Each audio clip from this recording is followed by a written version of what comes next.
이 시간에는 믿는 자들이 받을 성령이라는 제목으로 하나님 말씀을 증거하겠습니다. 요한복음 7장은 초막절을 맞아 예루살렘 성전을 방문하신 예수님께서 선포하신 말씀과 그에 대한 사람들의 반응을 우리에게 쭉 지금까지 보여주었는데요. 당시 사람들이 보였던 반응은 두 가지였습니다. 긍정과 부정. 먼저 요한복음 7장 12절을 보면 초막절을 지키기 위해서 예루살렘에 모인 사람들 가운데 예수님을 좋은 사람으로 평가하는 백성들이 있었습니다. 하지만 예수님을 죽이기로 작정한 유대인들의 눈치를 보느냐, 초반에는 겉으로 내색하지 못했고요. 시간이 갈수록 예수님 말씀 들으면서 점점 더 용기가 생겼다가 예수님이 그냥 좋은 분이 아니라 특별한 분이라는 그 고백을 마침내 이렇게 하게 됩니다. 요한복음 7장 40절부터 41절을 같이 봅니다. 이 말씀을 들은 무리 중에서 어떤 사람은 이 사람이 참으로 그 선지자라 하며 어떤 사람은 그리스도라 하며.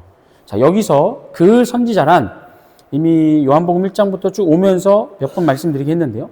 과거 모세가 신명기 18장 15절에서 예언했던 인물입니다. 그때 모세는 훗날 하나님께서 자신과 같은 선지자를 너희 가운데 일으키리라 예언을 했고요. 이후 사람들은 모세가 예언했던 그 선지자를 그리스도, 곧 구원자로 믿게 됩니다. 그래서 방금 본 것처럼 예수님의 말씀을 듣는 가운데 어떤 사람들이 예수님께 좋은 평을 했던 사람들이 마침내 그 선지자라 그리스도라 고백하는 그런 현상이 이제 나타나게 된 겁니다.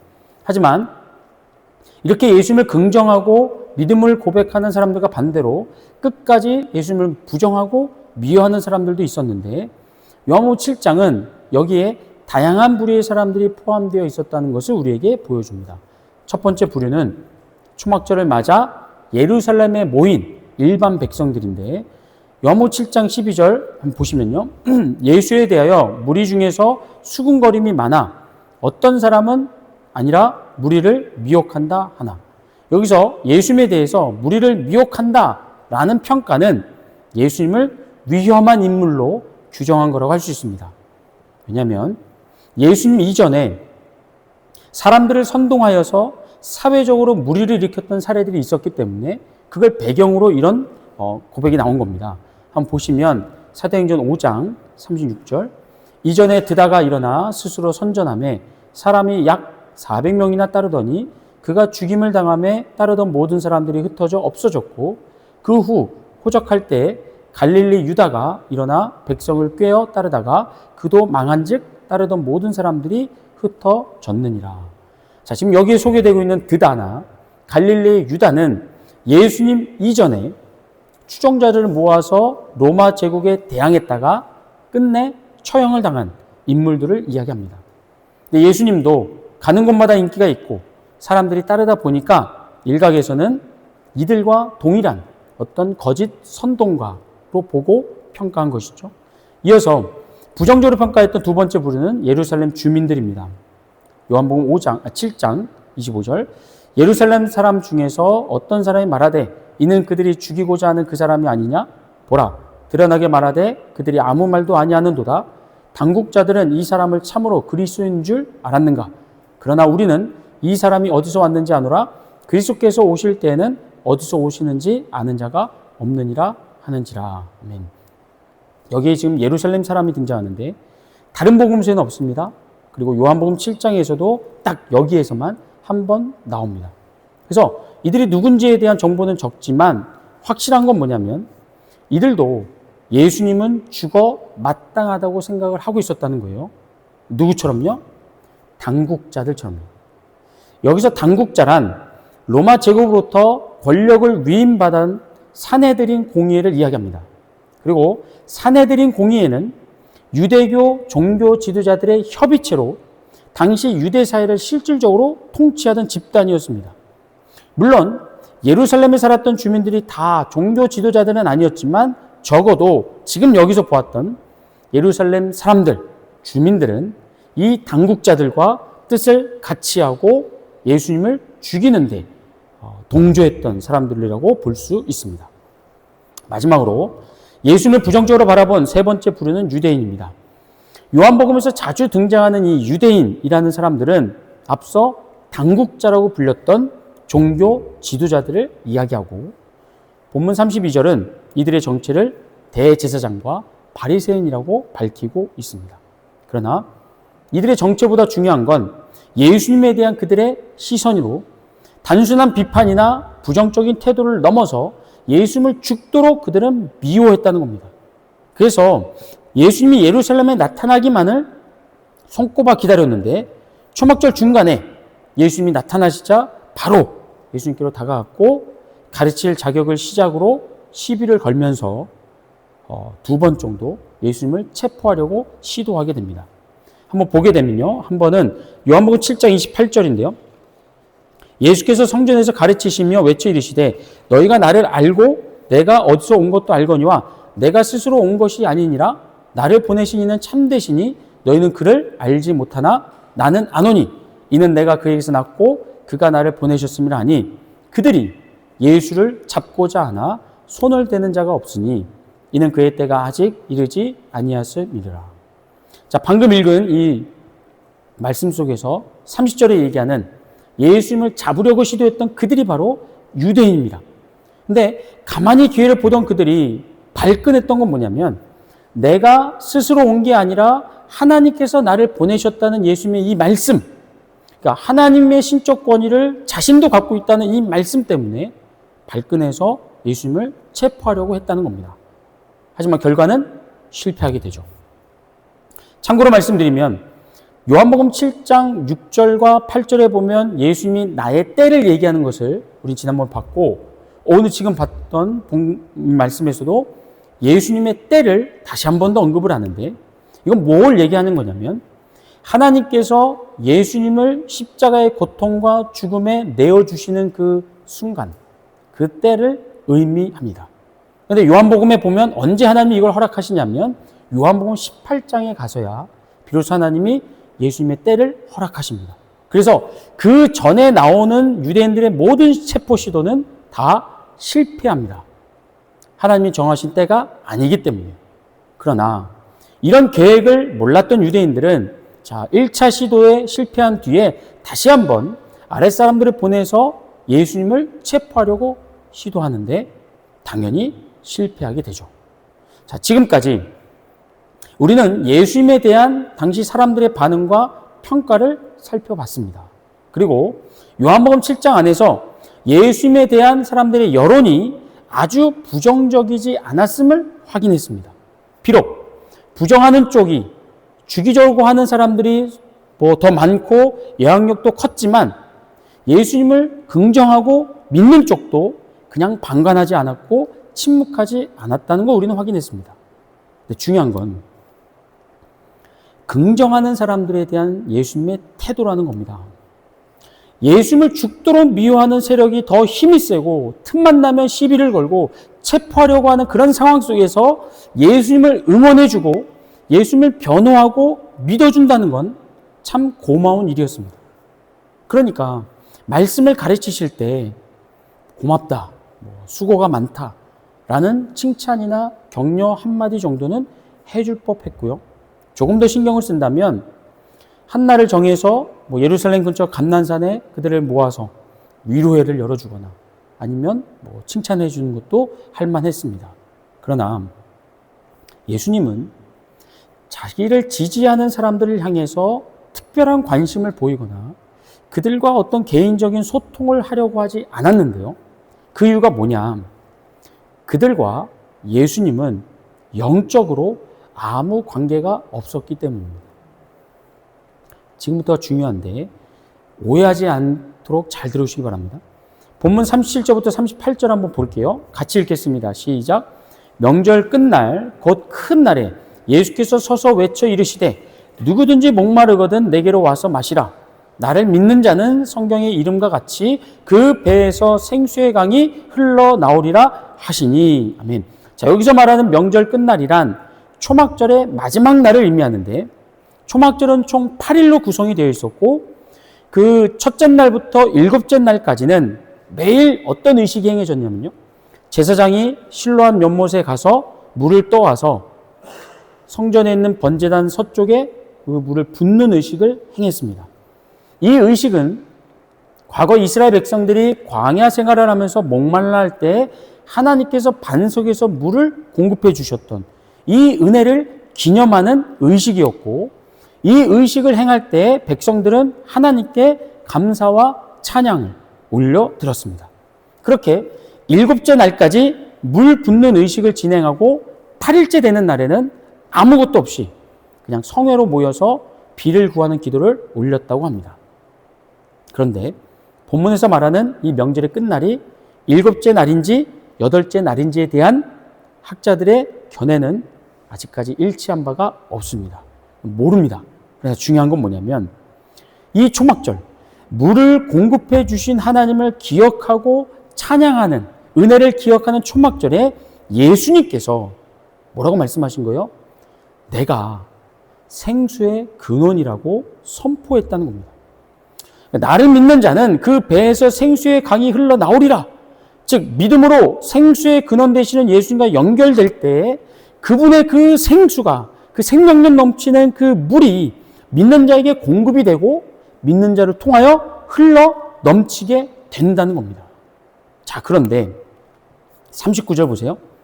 이는 그를 믿는 자들이 받을 성령을 가리켜 말씀하신 것이라. 여러분, 예수님이 말씀한 생수, 내가 생수의 근원이다라고 했을 때 그 생수의 정체가 뭐랍니까? 우리가 마시는 물이 아니라 성령이라는 겁니다. 다시 말해 예수님을 믿으면 믿는 것으로 끝나지 않고 성령의 역사가 생수의 강처럼 나타난다는 얘기라는 거죠. 자, 그런데 이어지는 말씀을 보면 괄호요. 예수께서 아직 영광을 받지 않으셨으므로 성령이 아직 그들에게 계시지 아니하시더라 라는 해설이 붙어 있습니다. 나를 믿는 자는 생수의 강이, 성령의 역사가 흘러나오리라 라는 예수님의 말씀에 따르면 예수님을 믿는 것과 생수의 강 같은 성령의 역사는 결코 분리되는 사건이 아닙니다. 동전의 양면과 같이 뗄래야 뗄 수 없는 하나의 사건입니다. 하지만 요한복음 7장에서 예수님을 믿는다고 고백하는 사람들에게 성령이 임했답니까? 임하지 않았답니까? 아직 임하지 않았습니다. 왜냐? 예수님이 영광을 받지 않으셨기 때문에. 여기서 예수님 영광 받으신다는 건 예수님의 죽음과 부활을 의미합니다. 그러니까 그것은 앞으로 일어날 미래적인 사건이기 때문에 아직 예수님을 믿는다고 고백한 사람들에게는 성령이 임하시지 않았습니다. 그렇다면 질문입니다. 성령의 임재가 없는 사람들의 믿음은 어떤 믿음일까요? 설교 초반에 우리는 요한복음 7장 40절부터 41절을 봤습니다. 방금 읽어드렸던 이 말씀, 예수님이 하신 그 말씀을 듣고 그들은 예수님을 그 선지자라 그리스도라 고백하는 모습을 우리는 볼 수 있었습니다.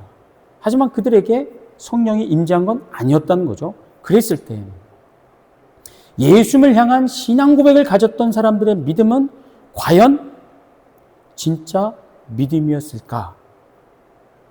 답은요, 아닐 수도 있다는 겁니다. 이 말을 다시 말씀드리면 성령이 임재해서 진짜 구원받을 만한 믿음을 가진 게 아니어도 예수님을 얼마든지 구원자로 그리스도로 고백할 수 있다는 겁니다. 따라서 예수님이 나의 구원자라는 신앙 고백만으로는 그 사람이 가진 믿음이 진짜냐 가짜냐를 파악할 수가 없다는 겁니다. 물론 모든 신앙 고백을 제가 지금 다 가짜라고 하는 말은 아닙니다. 누군가의 믿음이 진짜냐 가짜냐를 판별하는 건 칼로 물을 자르듯이 그냥 간단하게 해결할 문제가 아닙니다. 앞으로 우리는 요한복음을 살펴보면서 이 부분을 계속 다루게 될 겁니다. 어떤 믿음이 진짜 믿음인가를. 그런데 이 시간에 제가 여러분과 함께 깊이 고민하고 싶은 건 뭐냐면 누군가의 신앙 고백이 진짜 믿음에서 나온 것이라면 그러면 그 신앙 고백과 함께 무엇도 같이 나와야 된다는 겁니다. 생수의 강 같은 성령의 역사가 같이 나와야 된다는 겁니다. 단지 입술의 고백만이 아니라 삶 속에서도 그 고백이 뒷받침되어야 한다는 겁니다. 그럼 진짜 믿음, 진짜 믿음에 같이 동반되는 성령의 역사 무엇인가? 갈라디아서 5장 22절부터 23절입니다. 같이 읽겠습니다. 시작. 오직 성령의 열매는 사랑과 희락과 화평과 오래 참음과 자비와 양선과 충성과 온유와 절제니 이 같은 것을 금지할 법이 없느니라. 아멘. 자, 여기서 말하는 금지할 법이 없다는 얘기는 뭐냐면 앞서 설명된 성령의 열매들, 그 성령의 역사를 제한하거나 방해할 수 있는 장애물이 세상에 없다는 겁니다. 왜냐? 성령의 역사는 생수의 강이기 때문입니다. 아무리 메마르고 척박한 땅이라 하더라도 생명력이 충만한 강물이 흐를 때 그 메마른 땅에서 식물이 자라고 꽃이 피고 열매를 맺는 것은 지극히 당연한 자연의 원리고 이치입니다. 성령의 역사도 그와 동일하다는 겁니다.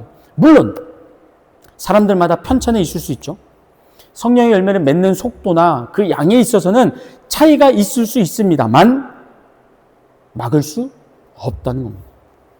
말라 비틀어진 땅처럼 사람의 심성이 아무리 모나고 갈라지고 터지고 상처 투성이라 할지라도 메마른 땅에 생수가 공급되면 언젠가 그 땅에 꽃이 피고 열매를 맺듯이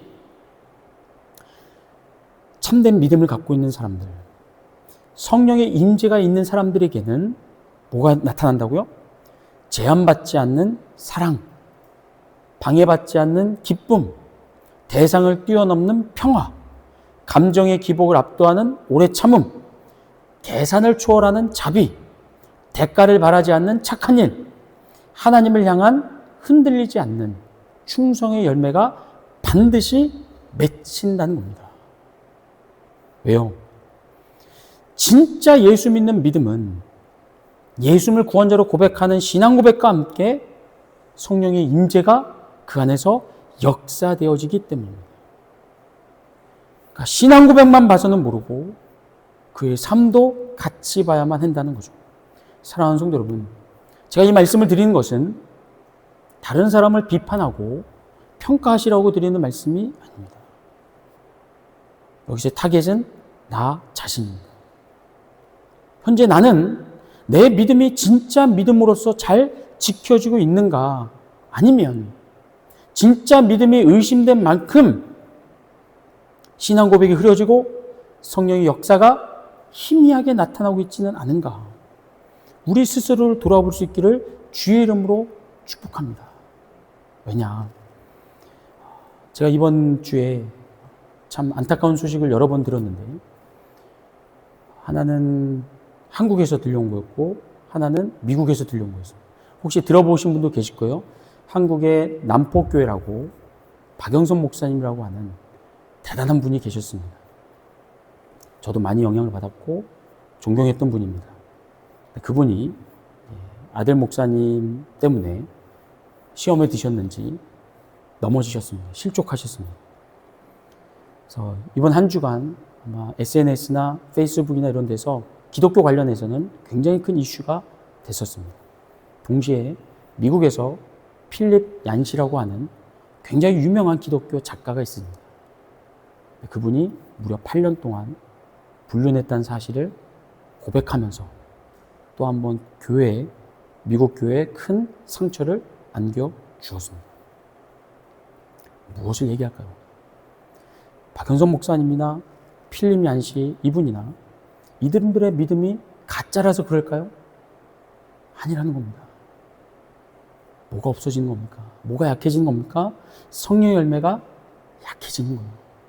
희미해지면 아무리 존경을 받고 아무리 높임을 받고 칭찬받았던 사람이라 할지라도 한순간에 실족하고 넘어지는 건 일도 아니라는 겁니다. 그러니 오늘 우리가 모여서 예수님을 향한 신앙 고백, 찬양 중요합니다. 그러나 그것으로 끝이 아니라 진짜는 우리가 교회 밖으로 나갔을 때, 세상에 들어갔을 때, 직장 안에서 사람들과 관계 속에서, 가정에서 성령의 열매가 나타나는 겁니다. 여기에 우리가 더 힘을 쏟아야 되고 에너지를 쏟으셔야 됩니다. 일주일에 한 번 교회에 모여서 신앙 고백하는 것으로 만족하지 마시고 여러분의 믿음이 진짜 믿음이라는 것을 증명하셔야 됩니다. 보여주셔야 됩니다. 나는 못 느낄 수 있지만 누구는 알 수 있을까요? 내 배우자는 알 수 있고요. 내 자녀는 알 수 있고요. 내 직장 동료는 알 수 있습니다. 그러니 이번 한 주간 우리에게 주어진 삶의 현장 속에서 참된 믿음이라는 것을 여러분이 삶의 열매로, 성령의 열매로 증명하실 수 있는, 그 열매로 하나님께 영광 올려드릴 수 있는 그런 복된 성도님 되시기를 주의 이름으로 축복합니다.